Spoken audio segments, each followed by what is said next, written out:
La manipulation des informations en période sensible, c'est la thématique au cœur de notre échange avec le commissaire Parfait Mazan. Merci d'être avec nous, commissaire. Je vous en prie. Alors, donc, comme je le disais tantôt, nous parlons de la manipulation des informations en ligne en période sensible. Et la première question que je m'en vais vous poser, c'est de savoir les attitudes que doivent avoir les internautes face au flux de communication en période sensible. Merci pour la question. Il faut dire qu'effectivement, nous sommes dans une période sensible. Le 25 octobre, c'est les élections présidentielles. Beaucoup de contenus sont diffusés sur Internet, sur les réseaux sociaux. Et une information manipulée, sortie de son contexte, peut avoir un impact assez négatif sur l'écosystème. De ce fait, l'internaute doit avoir une attitude responsable. Ça amène à quoi? Ça amène à avoir un esprit critique qui consiste à ne pas partager sans vérifier. Même si l'information semble crédible ou correspond à vos convictions, prenez le temps de vérifier sa source ou sa cohérence. Également, ne pas se laisser prendre par les émotions. Pour cela, il faut se poser des questions. Qui est l'auteur ou la source? Pourquoi cette information-là est-elle diffusée maintenant? Donc, c'est toutes ces questions-là qui vont faire... qui vont amener l'internaute à avoir une attitude responsable.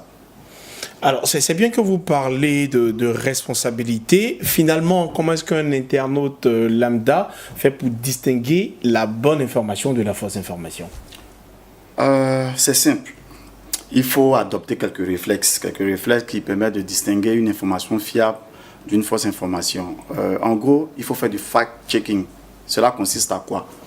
Dans un premier temps, il faut vérifier la source. Vérifier la source, c'est quoi? Identifier qui publie l'information.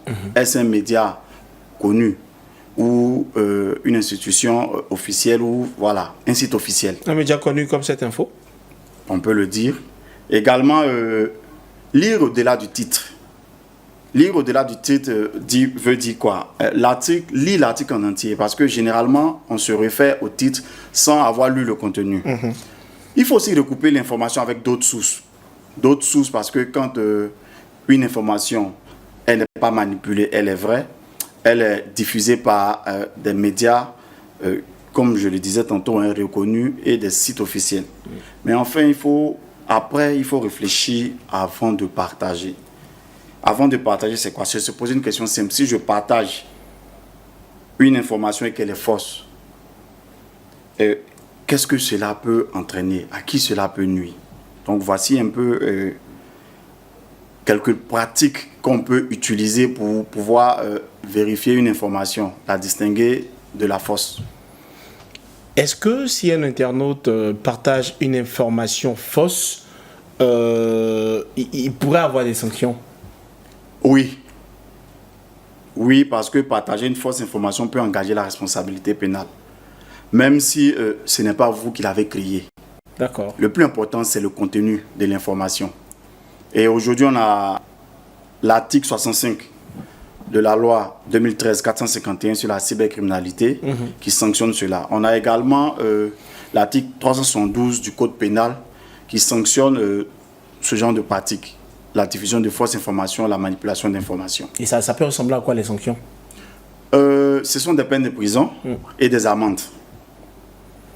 D'accord. On a terminé, commissaire. Un dernier mot à l'ensemble des internautes et des spectateurs de cette info. Oui, mon dernier mot, je dirais, même un simple clic sur un partage peut avoir des conséquences pénales et sociales. Voilà qui est dit. Merci, commissaire Parfait Mazan, d'avoir été sur ce plateau. Merci pour tous ces conseils à l'endroit de nos téléspectateurs et chers internautes de Côte d'Ivoire. Je vous remercie.